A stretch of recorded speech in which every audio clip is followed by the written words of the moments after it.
Hello everyone. Today I come talking about a possible addition, and that of Josh Gordon. And I don't know if you guys are completely opposed to the idea of Josh Gordon. I actually kind of like the idea.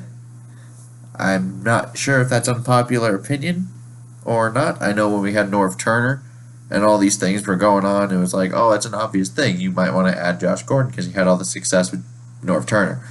The only year he was really able to stay on the field. Now, if some of you guys like PFF, there's only 1 week, so it's not really like definitive. But Josh Gordon, he had a 60.9 rating, giving him the 50th rated wide receiver, and they labeled that as above average. Treadwell, last week, 52.8, the 77th wide receiver, and they labeled him as average. I kind of think that was generous considering he likely ran the wrong route on a play, and not only did he, on that same play, he dropped the ball on a wide open pass.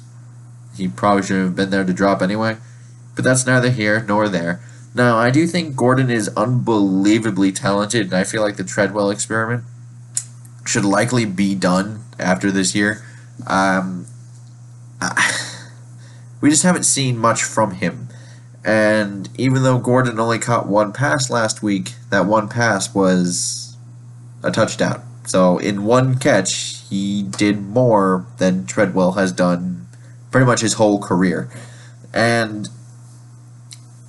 although I wouldn't anticipate them to cut Treadwell, if they were to add Gordon to the roster, I would think that you might see Brandon Zylstra get cut and try to be put onto the practice squad potentially, because I think you might actually be able to get by with that, even though I know Zylstra is very talented. He was good in camp, but then he got hurt and he really couldn't even play until the 4th preseason game. So there might not be that much out there on him, so you might be able to get away with that. And just get him onto the practice squad, take it from there. And the obvious thing with Josh Gordon is the availability of Josh Gordon. It's not always there for him to be on the field, but what I do think is Minnesota does have a better support system in place for him as opposed to Cleveland, and I think the winning culture that we've now built here can really help him. And I know we said this about a different receiver from last year, but we probably shouldn't speak of that one. But just when comparing to the Browns, you would think it has to be better. And I really do think the benefits of having Gordon on the roster far outweigh the negatives. And that's my own personal opinion, however, and like basically just how ineffective Laquan is at times, you might as well not have him out there and just run more 2 tight end sets.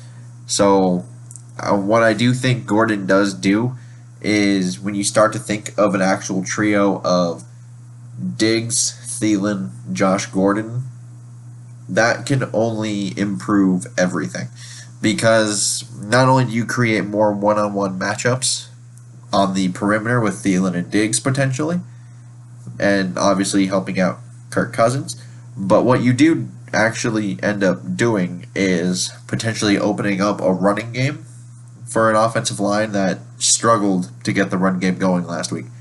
And because I think Dalvin Cook had like 45 yards after contact, but only 40 yards rushing total.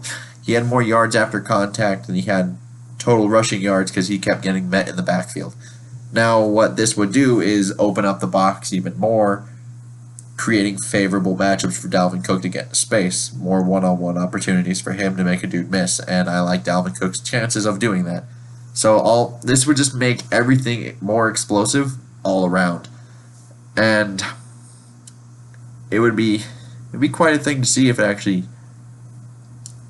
happened, and he could actually get on the field and stay there.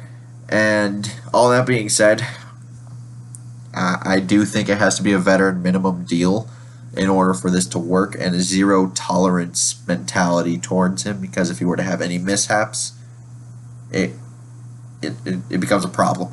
But what that would end up doing is just making him a very low risk, very high reward. If you tell him like, "Hey, one mistake and you're gone," and then I don't know. These things have he.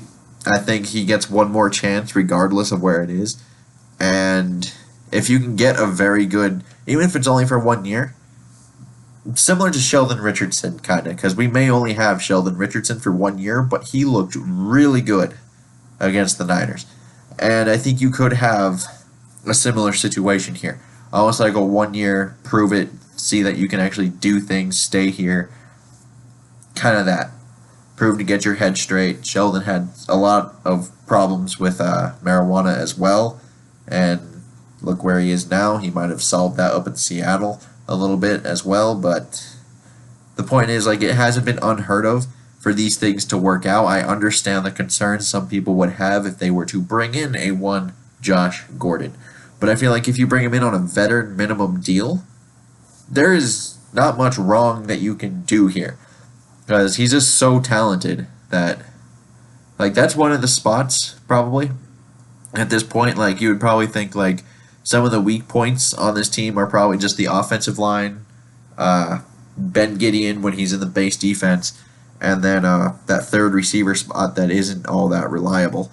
And I would go down to say, like, Chad Beebe, who's on the practice squad, might be more reliable than Laquan Treadwell at this point. So, getting a guy like Josh Gordon doesn't happen very often this early, and once again, him being cut during the season also pretty much ensures that you can get him for a vet minimum deal.